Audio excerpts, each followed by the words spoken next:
আসসালামু আলাইকুম, hello viewers, আশা করি আপনারা সবাই ভালো আছেন। তো এখন এমন একটা সময় যাচ্ছে যেটা হলো গিয়া আপনার দিনের বেলা গরম আছে, মানে রোদ আছে অনেক, আর রাতে অনেক ঠান্ডা।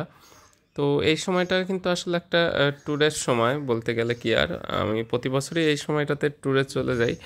তো এই বছরে তেমন ট্যুর দেওয়া হচ্ছে না, কারণ হচ্ছে সামনে 2 দিনের মধ্যে আমাদের রমজান মাস, যেহেতু রোজার মাসে রোজা রাখতে হবে, আর ট্যুর ট্যুর দেওয়া সম্ভব না রোজা রেখে।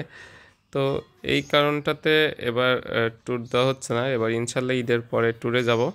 তো এই রোজার মাসে কি হয়, একটা জিনিস হয় কি, দেখা যাচ্ছে সারাদিন রোজা রেখে সময় কাটতেছে না। নামাজ টামাজ পড়ার পরে একেবারে বাইক নিয়ে বের হয়ে গেলাম, একটু ঘুরে আসলাম, এভাবে কিন্তু সময়টা অনেক ভালো চলে যায় আর কি। তো এই বিষয়টা অনেক ভালো। রোজার মাসে বাইক চালালে কিন্তু একেবারে সময় হু হু করে পার হয়ে যায়, সময়টা কেটে যায়, রোজার কষ্টটা একটু কম হয়। তারপরে বিষয়টা হচ্ছে, রোজা রাখতে হবে সবাইকে। আমি সবাইকে আহ্বান করব যেন রমজান মাসে সবাই প্রতিটা রোজা সঠিকভাবে রাখেন, এবং রমজান মাসে সবাই নামাজ পড়বেন। আমিও ইনশাল্লাহ নামাজ পড়বো, রোজা রাখবো। আপনারা সবাই অবশ্যই নামাজ পড়বেন, রোজা রাখবেন। যেহেতু আমরা সবাই মুসলিম, অন্যান্য ধর্মাবলীদের এই বিষয়টা মানার দরকার নেই।